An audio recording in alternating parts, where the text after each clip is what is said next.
Assalamualaikum warahmatullahi wabarakatuh. Apa kabarnya anak-anakku? Alhamdulillah, luar biasa, fantastis. Allahu Akbar. Alhamdulillah ya. Kita dalam keadaan sehat walafiat ya. Jangan berhenti-berhenti ya. Kita berdoanya mudah-mudahan Allah senantiasa memberikan kesehatan kepada kita semua dan kepada keluarga kita. Amin amin ya robbal alamin. Baiklah, untuk pembelajaran tematik hari ini kita akan mempelajari pembelajaran 5. Silahkan dibuka halaman 37-nya. Di sini ada lagu Cincang Keling ya. Mungkin dari yang mamahnya atau orang tuanya dari Sunda bisa menyanyikannya di rumah ya, bisa mengajari anak-anaknya. Silahkan.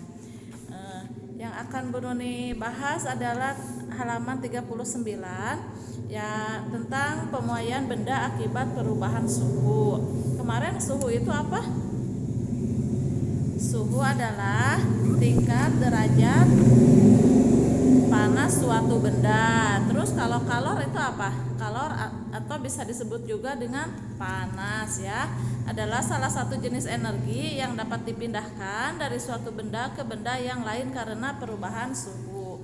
Di sini ada pemuaian benda akibat perubahan suhu. Benda dapat mengalami perubahan jika diberi panas. Perubahan benda dapat terjadi karena mengalami pemuaian. Pemuaian adalah berubahnya ukuran suatu benda meliputi panjang, lebar, luas, atau perubahan volume yang disebabkan oleh pengaruh suhu. Berikut ini beberapa contoh peristiwa pemuaian benda akibat perubahan suhu. Yang A, termometer. Di dalam termometer, kalian tahu kan termometer? Termometer itu adalah alat untuk mengukur suhu ya. Di dalam termometer terdapat suatu zat cair. Biasanya berisi air raksa atau alkohol yang tersimpan di dalam pipa kapiler. Zat cair dapat mengalami pemuaian. Cara kerja termometer berdasarkan sifat pemuaian zat cair tersebut. Ketika suhu meningkat, maka air raksa atau alkohol akan mengalami pemuaian, sehingga air raksa atau alkohol akan naik dan menunjukkan angka skala suhu saat itu ya. Jika kita sakit, kita kan suka dipakai termometer ya badannya. Nah, jika kita panasnya naik berarti air raksanya akan naik ya. Jika suasananya kembali normal berarti air raksanya akan kembali normal atau turun. Yang B-nya, balon udara. Nih, cara kerja balon udara menggunakan konsep pemuaian gas dibandingkan zat padat dan zat cair. Gas lebih mudah untuk memuai.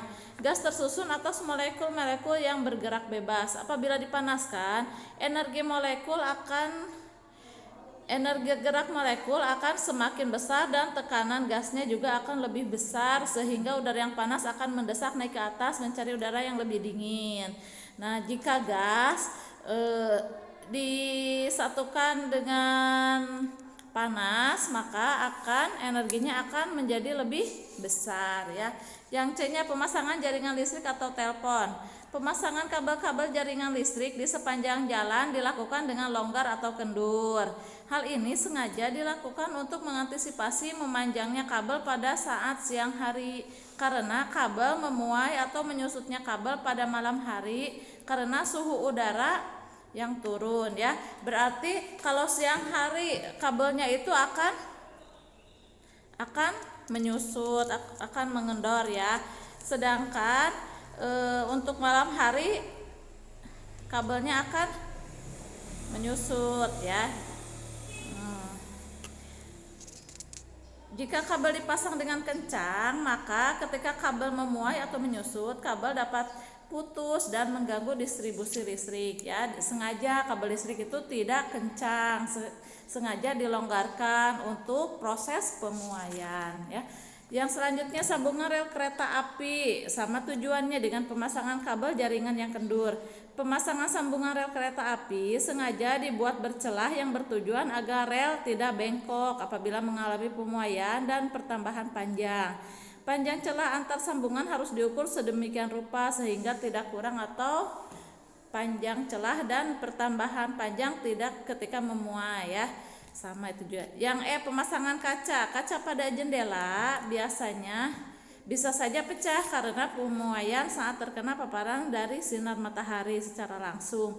Hal tersebut terjadi karena pemuaian panjang yang menekan bagian tepi kaca. Untuk itu, setiap kaca yang dipasang pada jendela selalu diberikan sedikit jarak atau ruang pada bagian tepinya. Ya, biasanya di jendela itu, jendela sama kaca biasanya ada rongga-rongga celahnya.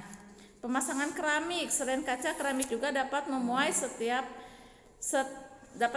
Setiap pemasangan keramik harus diberikan jarak antara satu dengan yang lainnya. Nah, coba dilihat di keramik masing-masing ya di rumahnya. Di situ kan suka ada celah-celahnya. Jadi antara keramik dan keramik suka ada garis ya. Nah, itulah celah untuk memuai. Sambungan pada jembatan juga sama. Pengisian udara pada ban sepeda atau mobil juga sama. Silahkan dibaca ya.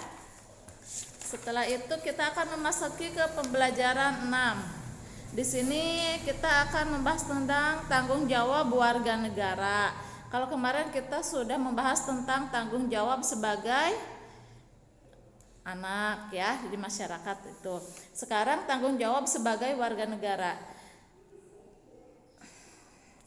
Seorang warga negara merupakan bagian dari suatu negara. Negara bertanggung jawab melindungi semua warga negaranya. Sebaliknya, seorang warga negara bertanggung jawab memenuhi kewajibannya kepada negara. Tanggung jawab menurut Kamus Besar Bahasa Indonesia adalah keadaan wajib menanggung segala sesuatunya. Oleh karena itu, bertanggung jawab adalah berkewajiban menanggung segala sesuatunya atau menanggung akibatnya. Tanggung jawab harus dilakukan atau dilaksanakan dengan sepenuh hati. Apa saja tanggung jawab warga negara terhadap negara? Nah, di sini ada contoh-contohnya ya. Tanggung jawab warga negara terhadap negara adalah melaksanakan kewajiban dan hak sebagai warga negara sesuai Undang-Undang Dasar Negara Republik Indonesia tahun 1945 dan aturan yang berlaku lainnya. Bentuk-bentuk sikap dan perilaku warga negara yang mencerminkan perwujudan tanggung jawab terhadap negara dan bangsa yaitu sebagai berikut. Yang ke-1, memahami dan mengamalkan ideologi nasional Indonesia yaitu Pancasila. Yang kedua, menjaga dan memelihara nama baik bangsa dan negara di mata dunia internasional sebagai bangsa dan negara yang merdeka, berdaulat, beradab, dan bermartabat. Yang ketiga, menjaga persatuan dan kesatuan bangsa dengan menghindari sikap dan perilaku yang diskriminatif atau membeda-bedakan. Yang keempat, membina solidaritas sosial sebagai sesama warga negara Indonesia. Yang kelima, meningkatkan wawasan kebangsaan agar senantiasa terbina rasa kebangsaan, paham kebangsaan, dan semangat kebangsaan pada setiap diri warga negara. Nah, mungkin itulah beberapa sikap tentang tanggung jawab kita terhadap negara ya. Mungkin dari Bu Nuni sampai di sini dulu pembelajaran tematiknya, pembelajaran tematik 5 dan 6-nya. Mohon maaf apabila ada kekurangan dan kesalahan. Billahi taufiq wal hidayah. Wassalamualaikum warahmatullahi wabarakatuh.